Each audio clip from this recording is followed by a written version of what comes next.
Bismillahirrahmanirrahim. Dear spectators, Assalamu alaikum. I am Usman Ali, Assistant Professor of Chemistry, and today we are going to discuss chapter 3rd FSC first year. लेकिन अगर students आप लोगों ने मेरे channel को subscribe नहीं किया तो पहले सब्सक्राइब कर लें ताकि मेरी हर आने वाली वीडियो आपको मिलती रहे। Now coming towards our lecture, आज हम काइनेटिक मोलेकुलर थ्योरी को, जो कि इससे पिछला लेक्चर था, उसको यूज़ करते हुए क्या करेंगे, डिड्यूस करेंगे। किसने? क्लासियस ने काइनेटिक मोलेकुलर थ्योरी की इक्वेशन को यूज़ करते हुए सारे गैस लॉज को डिड्यूस किया था, डिराइव किया था। तो आज उसी को हम फॉलो थ्रू करेंगे। तो यूजिंग काइनेटिक मोलेकुलर थ्योरी हम क्या करेंगे, हम डिराइव करेंगे किस लॉ को? That is called as Boyle's law. तो बॉयल्स लॉ को किस तरह से हम डिड्यूस करेंगे या डिराइव करेंगे? Using kinetic molecular theory. Kinetic molecular theory को यूज़ करते हुए हम बॉयल्स लॉ को किस तरह से डिराइव करेंगे? तो उसमें हम सबसे पहले पढ़ते हैं, पोस्टुलेट ये कहता है काइनेटिक मोलेकुलर थ्योरी का कि एवरेज ट्रांसलेशनल काइनेटिक एनर्जी किनकी? ऑफ ऑल मॉलिक्यूल्स, सारे मॉलिक्यूल्स की translational kinetic energy is directly proportional to absolute temperature. ये एब्सोल्यूट टेम्परेचर के डायरेक्टली प्रोपोर्शनल होती है। डियर स्टूडेंट्स, काइनेटिक एनर्जी होती है हाफ mv², और गैसों के लिए v² की जगह क्या लिखा जाता है? c²। ये है kinetic energy of one molecule से। टोटल n मॉलिक्यूल्स हैं तो इसको किसके साथ ज़रब दे देंगे? n के साथ। ब्लैक वाली है काइनेटिक एनर्जी वन मॉलिक्यूल की, टोटल n मॉलिक्यूल्स हैं तो n मॉलिक्यूल्स की आ जाएगी total kinetic energy of all molecules. ये डायरेक्टली प्रोपोर्शनल होगी किसके? एब्सोल्यूट टेम्परेचर के। ये डायरेक्टली प्रोपोर्शनल होगी किसके? एब्सोल्यूट टेम्परेचर के। वो वाला टेम्परेचर जो केल्विन स्केल पर नापा जाता है उसको हम एब्सोल्यूट टेम्परेचर बोलते हैं। तो हाफ mc², प्रोपोर्शनैलिटी ख़त्म करेंगे, हमें कांस्टेंट लगाना पड़ेगा k इंटू टी के। तो ये हमने कांस्टेंट लगा दिया k इंटू टी। ये हमारे पास इक्वेशन आ गई काइनेटिक एनर्जी की, क्या काइनेटिक एनर्जी किसके बराबर है? वो kT के बराबर है। नाउ हम ये कहते हैं, लेट्स सपोज डियर स्टूडेंट्स, हम ये कहते हैं from kinetic molecular equation. Kinetic molecular equation अगर यूज़ की जाए तो उसको यूज़ करेंगे। वो इक्वेशन क्या है? वो है PV is equal to 1/3 mnc²। Now as PV is equal to 1/3 mnc² from kinetic molecular equation, हम क्या करेंगे? राइट हैंड साइड जो है is multiplied by 2 and divided by 2। कोई फ़र्क नहीं पड़ेगा, राइट साइड को 2 से मल्टीप्लाई भी कर सो और 2 से डिवाइड भी कर दो, कोई फ़र्क नहीं पड़ेगा। PV इज इक्वल टू क्या करना है आप लोगों ने? 2/2। क्यों ये 2/2 किया, ये अभी क्लियर हो जाएगा। 1/3 mnc²। ये 2 को अगर अंदर ले जाएं, 2 और 3 को अगर इंटरचेंज करते हैं तो इससे भी कोई फ़र्क नहीं पड़ता। तो PV इज इक्वल टू 2/3, 3 बाहर आ जाएगा, 2 अंदर चला जाएगा, mnc² के, और हाफ mnc² ये एब्सोल्यूट टेम्परेचर के बराबर है। उसके बराबर करने के लिए हमने 2 से मल्टीप्लाई भी किया था, डिवाइड भी किया था, ताकि सारे मॉलिक्यूल्स की काइनेटिक एनर्जी निकल आए। और काइनेटिक एनर्जी किसके बराबर है? That is equal to absolute temperature के। तो PV किसके बराबर होगा? 2/3 इंटू ये क्या हो जाएगा? That is called as kT के। एज हम ये जानते हैं T जो है, T एब्सोल्यूट टेम्परेचर है, 2/3 इंटू के, ये एक नया कांस्टेंट बन जाता है जिसको हम k डैश बोलेंगे। अगर ये k डैश है तो ये बन जाएगी PV इज इक्वल टू के डैश इंटू टी के। और बॉयल्स लॉ ये कहता है कि अगर टेम्परेचर क्या हो, कांस्टेंट हो, तो के डैश पहले ही क्या है, कांस्टेंट है, तो फिर पी और वी का प्रोडक्ट किसके बराबर होता है, that is equal to constant. तो इसका मतलब है कि ये हमने क्या कर लिया, ये बॉयल्स लॉ को प्रूव कर लिया, जो ये कहता है कि पी और वी का जो प्रोडक्ट होता है दैट विल रिमेन कांस्टेंट। अब हम काइनेटिक मोलेकुलर थ्योरी को यूज़ करते हुए कौन से लॉ को डिराइव करेंगे, अब हम लॉ ड्राइव करना चाहते हैं, that is called as Charles law. Boyle's law के बाद अगर हम चार्ल्स लॉ डिराइव करना चाहते हैं तो वो किस तरह से करेंगे, उसके लिए हम ये कहते हैं that is derivation of Charles law. Charles law के लिए अगेन वही होगा कि average translational kinetic energy half mn/c², सारे मॉलिक्यूल्स की एवरेज ट्रांसलेशनल काइनेटिक एनर्जी ये एब्सोल्यूट टेम्परेचर के डायरेक्टली प्रोपोर्शनल है। ये पास्टुलेट है लास्ट काइनेटिक मोलेकुलर थ्योरी का। तो हाफ mn/c², प्रोपोर्शनैलिटी ख़त्म करने के लिए हमें कांस्टेंट लगाना पड़ेगा और के को क्या बोला गया, that is called as proportionality constant. तो ये हमारे पास एक इक्वेशन आ गई, जैसा कि पहले भी हमने ये इक्वेशन ड्राइव की थी कि सारे मॉलिक्यूल्स की काइनेटिक एनर्जी ये बराबर है के इंटू टी के। तो दोबारा हम देखेंगे फ्रॉम काइनेटिक मोलेकुलर इक्वेशन। अगर काइनेटिक मोलेकुलर इक्वेशन को हम देखेंगे, वो इक्वेशन क्या स्टेट करती है, P V is equal to 1/3 mn/c² के। अगेन हमने क्या किया, राइट हैंड साइड को 2 से मल्टीप्लाई भी कर दिया, 2 से डिवाइड भी कर दिया, जैसा कि उधर भी किया था। 2/2 इंटू ये क्या होगा 1/3 mn/c² के। राइट हैंड साइड को 2 से मल्टीप्लाई भी किया, डिवाइड भी किया, कि फ़र्क नहीं पड़ेगा, 2 और 3 को इंटरचेंज कर दिया जाए तो पी वी बराबर होगा 2/3 इंटू 1/2 mn/c² के। तो ये सारे की सारी काइनेटिक एनर्जी बन जाती है। तो ये किसके बराबर है, के टी के। तो पी वी बराबर है 2/3 इंटू ये क्या आ जाएगा, दैट इज़ कॉल्ड एज के टी के। अब हम v को इधर रहने देते हैं, p को दूसरी साइड पे ले जाते हैं, 2k/3 इंटू पी के। तो 2k divided by 3 into P, P भी उधर चला गया, इंटू टी। और ये जो आपके पास चार्ल्स लॉ है वो ये कहता है कि pressure as pressure is constant. अगर प्रेशर कांस्टेंट होगा तो फिर ये जो 2k है डिवाइडेड बाई 3p है, प्रेशर भी कांस्टेंट है, के भी कांस्टेंट है, तो इस सारे को एक नया कांस्टेंट का नाम दे देते हैं k डबल डैश। अगर इस सारे को हमने k डबल डैश बोल दिया तो v बराबर होगा, प्रेशर कांस्टेंट है, ये बराबर होगा k double dash into T के। तो ये v जो है ये डायरेक्टली प्रोपोर्शनल होगा एब्सोल्यूट टेम्परेचर के। और ये कौन सा लॉ आ गया, that is called as Charles law. तो ये चार्ल्स लॉ को भी हमने प्रूव कर लिया, जो कि ये स्टेट करता है कि एट कांस्टेंट, अगर कांस्टेंट क्या होगा, प्रेशर, अगर प्रेशर कांस्टेंट होगा तो v वॉल्यूम जो है ये एब्सोल्यूट टेम्परेचर के डायरेक्टली प्रोपोर्शनल होता है। This is the derivation of Charles law. अब हम इसको यूज़ करते हुए कौन सा लॉ डिराइव करना चाहते हैं, अब हम लॉ ड्राइव करना चाहते हैं, that is called as next one. जो हम लॉ ड्राइव करना चाहते हैं वो है that is called as Avogadro's law.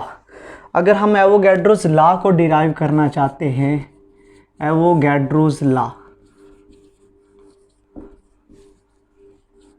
Avogadro's law के लिए हम ये कहते हैं, पहले हमें उसकी स्टेटमेंट पता होनी चाहिए। एवोगैड्रोस लॉ ये कहता है कि अगर एट कांस्टेंट क्या हो, temperature and pressure, temperature and pressure अगर कांस्टेंट होगा तो तब इक्वल वॉल्यूम, अगर गैसों का इक्वल वॉल्यूम होगा, will have equal number of molecules. Equal volume हो तो मॉलिक्यूल्स भी इक्वल होते हैं। हमारा ये टारगेट है कि हम एवोगैड्रोस लॉ को निकालना चाहते हैं कि अगर टेम्परेचर एंड प्रेशर कांस्टेंट हो, equal volume of all gases, of all ideal gases will have equal number of molecules in it. Let's suppose we have two gases. हमारे पास two gases हैं. Let's suppose we have two gases. हमारे पास two gases हैं. इनको हमने क्या किया है, suppose किया है. टू गैसेस हैं जिनके लिए प्रेशर हमने क्या रखा हुआ है, कांस्टेंट, और दोनों के लिए वॉल्यूम क्या है, दैट इज इक्वल. इसका मतलब है दोनों गैसों का वॉल्यूम इक्वल है और प्रेशर क्या है, कांस्टेंट है. तो इधर हम ले लेते हैं गैस 1 और इधर हम ले लेते हैं गैस 2. तो गैस 1 का मास जो होगा वो m1 होगा, गैस 1 के मॉलिक्यूल n1 होंगे और गैस 1 की मीन स्क्वायर वेलोसिटी होगी c1 बार स्क्वायर. गैस 2 का मास होगा m2 होगा, उसमें मॉलिक्यूल्स होंगे n2 होंगे और उसकी वेलोसिटी होगी c2 बार स्क्वायर. ये गैस 2 के बारे में. अब हम कहते हैं क्योंकि दोनों गैसों के लिए प्रेशर और वॉल्यूम कांस्टेंट है, फिर दोनों गैसेस के लिए P और V PV ही रहेगा. इसको P1 V1 नहीं लिखेंगे क्योंकि दोनों का वॉल्यूम भी बराबर है. फिर V1 V2 बराबर है तो V ही लिख दिया. दोनों के लिए प्रेशर कांस्टेंट है तो P ही लिख दिया. बाकी सारे कांस्टेंट वही होंगे 1/3 m1 n1 into C1 bar square. और ये क्या होगा 1/3 m2 n2 c2 बार स्क्वायर के. अगर ये दोनों PV के बराबर हैं, इन दोनों इक्वेशंस को अगर कंपेयर किया जाए, इन दोनों इक्वेशंस को कंपेयर किया जाए तो कंपेयर करने पर हम ये कहते हैं कि ये दोनों क्योंकि PV के बराबर हैं, अगर दोनों PV के बराबर हैं तो दोनों एक दूसरे के भी बराबर होंगे. तो 1/3 m1 n1 into C1 bar square ये बराबर होगा 1/3 m2 n2 c2 बार स्क्वायर के. और 1/3 से कट जाएगा, बाकी क्या बचेगा, बाकी बचेगा m1 n1 c1 bar square ये बराबर होगा m2 n2 c2 बार स्क्वायर के. इसको हम लिख देते हैं dear students equation number 1. Equation number 1. दूसरा हम ये कहते हैं कि लेट्स सपोज ना सिर्फ हमने प्रेशर कांस्टेंट रखना है एवोगैड्रोस लॉ के लिए, और किसको कांस्टेंट रखना है, for Avogadro's law we have to kept constant which figure that is called as temperature. इसका मतलब है टेम्परेचर भी कांस्टेंट रखेंगे, as temperature will also remain constant. तो दो फैक्टर कांस्टेंट है, टेम्परेचर भी और प्रेशर भी. फिर क्या होगा, अगर टेम्परेचर कांस्टेंट होगा तो फिर गैस 1 की काइनेटिक एनर्जी और गैस 2 की काइनेटिक एनर्जी, क्योंकि काइनेटिक एनर्जी एब्सोल्यूट टेम्परेचर के बराबर है, तो गैस 1 की काइनेटिक एनर्जी होगी half m1 c1 bar square और ये बराबर होगी हाफ m2 c2 बार स्क्वायर के. और क्योंकि टेम्परेचर कांस्टेंट है तो फिर गैस 1 की काइनेटिक एनर्जी ये बराबर होगी गैस 2 की काइनेटिक एनर्जी के. दोनों को कंपेयर किया जाए तो दोनों की इक्वेशन क्या बनती है, दोनों की इक्वेशन हमारे पास ये बनती है कि half m1 c1 bar square ये बराबर होगा हाफ m2 c2 बार स्क्वायर के. हाफ हाफ से कट जाएगा, बाकी हमारे पास क्या बचा, m1 c1 बार स्क्वायर ये बराबर होगा m2 c2 बार स्क्वायर के. ये हमारे पास दूसरी इक्वेशन आ गई. अगर डियर स्टूडेंट्स इन दोनों इक्वेशंस को हम कंपेयर करेंगे, इन दोनों इक्वेशंस को अगर कंपेयर करेंगे तो हम किस नतीजे पर पहुंचेंगे, वो इक्वेशन 1 है, ये इक्वेशन 2 है. तो अगर इन दोनों इक्वेशंस को हम कंपेयर करें तो हम ये कंक्लूड करते हैं, दोनों इक्वेशंस को कंपेयर करने पर हम ये कंक्लूड करेंगे तो कि इक्वेशन 1 ऊपर रखें और इक्वेशन 2 से डिवाइड कर दें. इक्वेशन 1 क्या है, m1 c1 bar square into n1 ये बराबर होगा m2 c2 bar square into n2 divided by क्या होगा m1 c1 बार स्क्वायर ये बराबर होगा m2c2 बार स्क्वायर। जो कट सकता है उसको काट दें, ये इससे, ये इससे, ये इससे और ये इससे कट जाएगा। हैंस n1 और n2 क्या होगा, इक्वल। तो हमने प्रूव कर लिया कि दोनों गैसों में मॉलिक्यूल्स भी क्या होंगे, इक्वल होंगे। लेकिन शर्त क्या है, शर्त ये है कि क्या क्या कांस्टेंट होना चाहिए, टेम्परेचर भी कांस्टेंट होना चाहिए, प्रेशर भी कांस्टेंट होना चाहिए। तब अगर इक्वल वॉल्यूम होगा तो फिर उसमें मॉलिक्यूल्स भी क्या होंगे, इक्वल होंगे। This is called as Avogadro's law. तो एवोगैड्रोस लॉ यही कहता है कि अगर इक्वल वॉल्यूम होगा तो नंबर ऑफ मॉलिक्यूल्स भी इक्वल होंगे। तो ये हमने एवोगैड्रोस लॉ को प्रूव कर लिया। अब नेक्स्ट वन जो है वो हम प्रूव करना चाहते हैं, that is called as Graham's law of diffusion और effusion. Graham's law of diffusion और इफ्यूजन उसको हम डिराइव करना चाहते हैं। तो ग्राहम्स लॉ हम किस तरह से डिराइव करेंगे,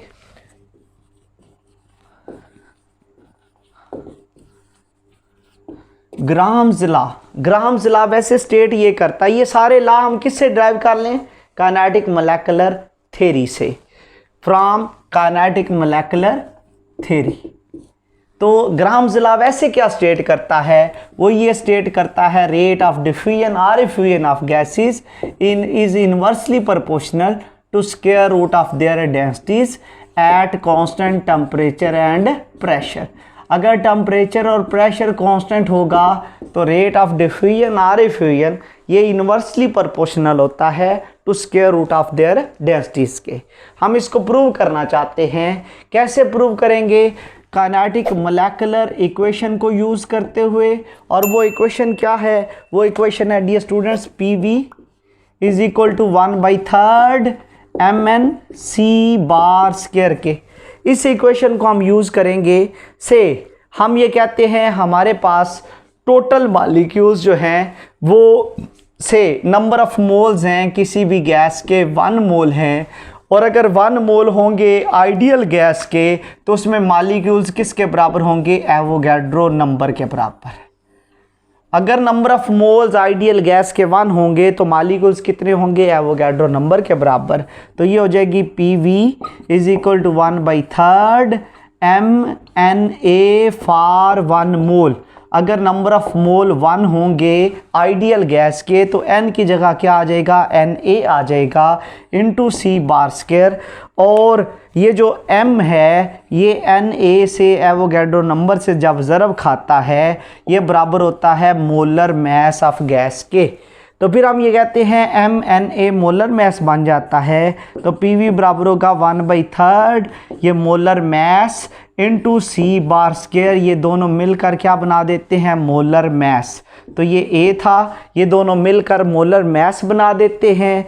और ये P इधर रहने दें, P इधर रहने दें और 1/3 M मोलर मैस है, V उधर जाके डिवाइड हो जाएगा C बार स्क्वायर। और इसको ऐसे लिख दें C bar square mass per unit volume, as mass per unit volume ये होती है गैसों की density. Mass per unit volume क्या होती है, गैसों की डेंसिटी। तो फिर हम ये कहते हैं कि P ये बराबर होगा 1/3 ये हो जाएगी D into C bar square के। तो C बार स्क्वायर एक साइड पे रहने दें, 3 उधर जाके मल्टीप्लाई हो जाता है और D उधर जाके डिवाइड हो जाता है। और अगर हम इसका स्क्वायर रूट ले लेंगे तो इधर भी क्या लेना पड़ेगा, स्क्वायर रूट। अगर हम डियर स्टूडेंट स्क्वायर रूट ले लेंगे तो ये क्या बन जाएगी, रूट मीन स्क्वायर वेलोसिटी ये बराबर होगी 3p/d के। और रूट मीन स्क्वायर वेलोसिटी जो है एज ये जो रूट मीन स्क्वायर वेलोसिटी होती है ये बराबर होती है रेट ऑफ डिफ्यूजन और इफ्यूजन के। तो फिर हम क्या करते हैं, रूट मीन स्क्वायर वेलोसिटी की जगह रेट ही लिख देते हैं। ये बराबर होगा 3p/d। ये क्या होगा, ये स्क्वायर रूट लिया तो इधर भी क्या लेना पड़ेगा, स्क्वायर रूट। अगर स्क्वायर रूट लिया तो यहाँ पर भी स्क्वायर रूट ही चलेगा। अब अगर हमने स्क्वायर रूट लिया हुआ है, प्रेशर क्योंकि कांस्टेंट रखा जाता है, ये जो ग्राहम्स लॉ ऑफ डिफ्यूजन है इसमें प्रेशर को क्या रखा जाता है, कांस्टेंट। तो अगर कांस्टेंट रखा जाएगा तो फिर रूट मीन स्क्वायर वेलोसिटी की जगह रेट लिखा, तो रेट प्रेशर क्योंकि कांस्टेंट है ये बराबर होगा, प्रेशर भी कांस्टेंट होगा, 3 भी कांस्टेंट होगा, तो ये बराबर होगा 1/d अंडर रूट के। तो this is called as Graham's law of diffusion. तो हमने ग्राहम्स लॉ ऑफ डिफ्यूजन को प्रूव कर लिया using kinetic molecular theory of gases. तो kinetic molecular theory of gases को यूज करते हुए हमने ग्राहम्स लॉ ऑफ डिफ्यूजन को भी प्रूव कर लॉ को डिराइव किया है using kinetic molecular theory of gases. Number 2 पे हमने चार्ल्स लॉ को डिराइव किया है using kinetic molecular theory of gases. Number 3 पे एवोगैड्रोस लॉ को डिराइव किया है, और नंबर 4 पे हमने डिराइव किया है ग्राहम्स लॉ ऑफ डिफ्यूजन और effusion using kinetic molecular theory of gases. अल्लाह हाफ़िज़।